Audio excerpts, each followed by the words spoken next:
વાત ભાવનગરની જ્યાં શહેરમાં આજે વહેલી સવારથી જ વરસાદી માહોલ જામ્યો છે। અનેક વિસ્તારોમાં હાલ વરસાદ પડી રહ્યો છે। શહેરના અલગ અલગ વિસ્તારોમાં વરસાદ નોંધાયો।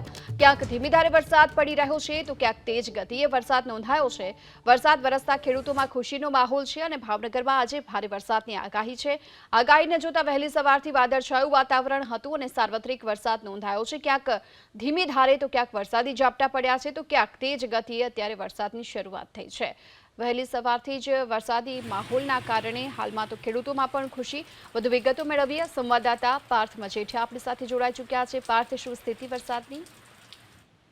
જે જણાવું, ભાવનગરમાં વહેલી સવારથી જ વરસાદી વાતાવરણ જોવા મળી રહ્યું છે। અંધારપટ વાતાવરણ વચ્ચે ભાવનગર શહેરની અંદર સાર્વત્રિક વરસાદ થઈ રહ્યો છે। જે પ્રમાણે હવામાન વિભાગ દ્વારા આગાહી આપવામાં આવી હતી તેને લઈને ભાવનગર શહેરનું વાતાવરણ છે તે સવારથી જ બદલાયું હતું અને હાલ વિવિધ વિસ્તારોની અંદર સાર્વત્રિક વરસાદ છે તે વરસી રહ્યો છે। જી આભાર આપનો આ સમગ્ર માહિતી બદલ। તો શહેરના અલગ અલગ વિસ્તારોમાં આજે વરસાદી માહોલ જામ્યો છે। સવારથી જ વરસાદી માહોલને લઈ વાતાવરણ ખુશનુમા, તો ખેડૂતોમાં પણ ખુશી જોવા મળી।